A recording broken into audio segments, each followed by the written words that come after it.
राधे राधे। अथ वैशाख कृष्ण एकादशी व्रत कथा। वरूथनी एकादशी।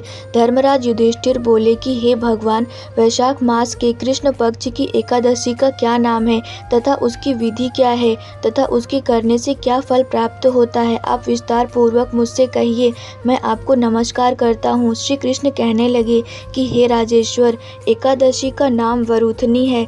यह सौभाग्य देने वाली, सब पापों को नष्ट करने वाली तथा अंत में मोक्ष देने वाली है। इस व्रत को यदि कोई अभागिनी स्त्री करे तो उसके सौभाग्य मिलता है। इसी वरूथनी एकादशी के प्रभाव से राजा मांधाता स्वर्ग को गया था।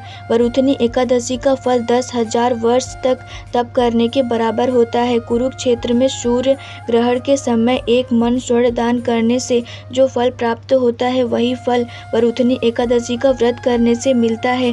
वरूथनी एकादशी के व्रत को करने से मनुष्य इस लोक में सुख भोग कर परलोक को, स्वर्ग को प्राप्त होता है। शास्त्रों में कहा गया है कि हाथी का दान घोड़े के दान से श्रेष्ठ है। हाथी के दान से भूमि दान, भूमि के दान से तिलों का दान, तिलों के दान से स्वर्ण का दान तथा स्वर्ण के दान से अन्न का दान श्रेष्ठ है। अन्न दान के बराबर कोई दान नहीं है। अन्न दान से देवता, पितर और मनुष्य तीनों तृप्त हो जाते हैं। शास्त्रों में इसको कन्यादान के बराबर माना है। वरूथनी एकादशी के व्रत से अन्न दान तथा कन्यादान दोनों के बराबर फल मिलता है। जो मनुष्य लोभ के वश होकर कन्या का धन लेते हैं, वे प्रलय काल तक नरक में वास करते हैं या उनको अगले जन्म में बिलाव का जन्म लेना पड़ता है। जो मनुष्य प्रेम एवं धन सहित कन्या का दान करते हैं, उनके पुण्य को चित्रगुप्त भी लिखने में असमर्थ हैं। जो मनुष्य इस वरूथनी एकादशी का व्रत करते हैं, उनको कन्यादान का फल मिलता है।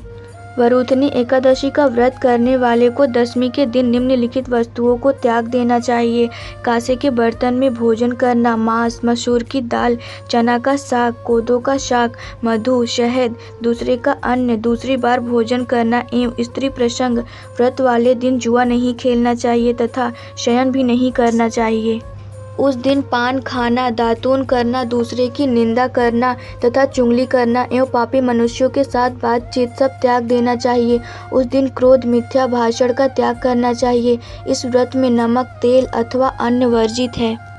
हे राजन, जो मनुष्य विधिवत इस एकादशी को करते हैं, उनको स्वर्गलोक की प्राप्ति होती है। अतः मनुष्य को पापों से डरना चाहिए। इस व्रत के महात्म्य को पढ़ने से 1000 गौ दान का फल मिलता है। इसका फल गंगा स्नान के फल से भी अधिक है।